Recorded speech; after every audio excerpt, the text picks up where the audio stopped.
Mining Weekly Online is talking to Daphne Mashile-Nkosi, the executive chairperson and co-founder of Kalahari Manganese. How did you stumble upon this opportunity to create a manganese mine? At that time, I was already in coal, but I didn't know what manganese was used for, what it looked like. Then I went on the internet, wanted to educate myself about manganese, and we awarded the license in 2005. That's when the games began.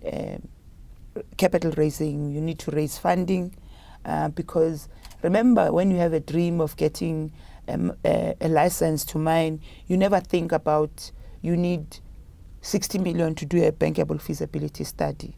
You think, no, I'll drill a few holes, I can afford it because maybe you have 100,000 in the bank, and you suddenly realize, wow, I actually need much more than that.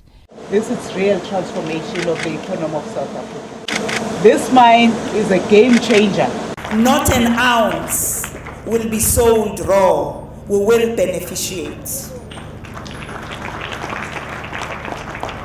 The extracted ore will be sintered from an ore grade of 36% to 46% as part of our first phase of beneficiation. The final phase, which will articulate the completeness of this project, will be the construction of the smelter plant in the Kucha IDZ, MEC Mcebisi Jonas, we are coming, where the product will be further beneficiated to 78% high carbon ferromanganese. Beneficiation is the way to go. Here is a heroine who is not talking about it, who is doing it. An example of a black South African woman leading development in our country.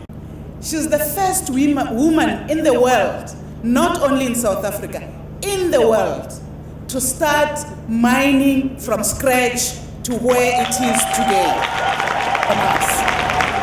The mining industry, which refuses to transform, has no space in South Africa. It's either you're with us or you ship out. When do you think you will get payback? I mean, when are the dividends going to flow from this? Well, from what our financial model tells us, we will start paying back 4, 5 years, 6 years from now, some trickle dividends. And would you ever consider going onto the Johannesburg Stock Exchange? We'll be informed by what the markets tell us. First of all, we'll look at, do we really need to go and list?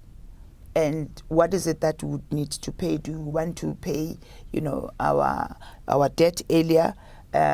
Because we've been negotiating hard on the terms that we actually get from the banks. For instance, we're getting funding from the African Development Bank, we've got funding from the IDC, and we're also talking to your DBSA and so on. So we've focused on development funding institutions because they give you a longer tenor, which allows you to do what you would want to do.